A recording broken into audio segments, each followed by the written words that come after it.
We are confident because impeachment is a legal process and political activities. I'm not being evasive. I am not answering because they have no authority to ask confidential questions.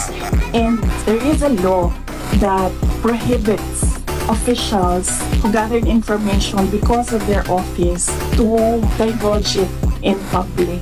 So it's the Anti-Graft and Corrupt Practices Act that will add to cases that may be filed against me. I am definitely not answering questions about confidential funds because it pertains to national security and the lives of the people involved in intelligence operations.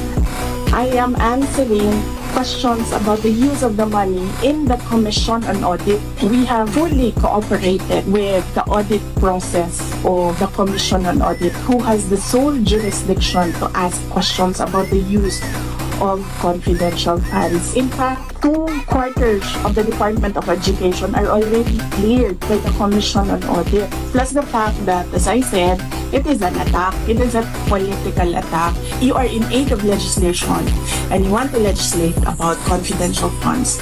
You do not target one office and terrorize and torment the employees of that office. Why not call the office of the president was billions and billions of confidential funds? So that shows they're singling out the office of the vice president. And I really feel that it's very disrespectful to the office of the vice president. Respect begets respect. So if they want respect, they should first respect the office of the vice president. They don't like me.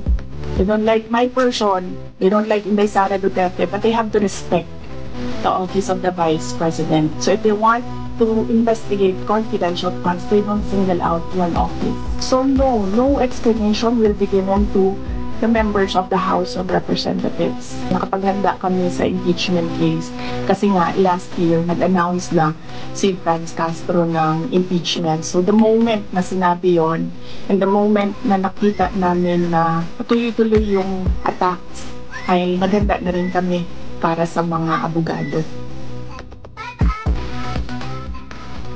Which are all documented, but we do not give them the information because we don't trust them at all.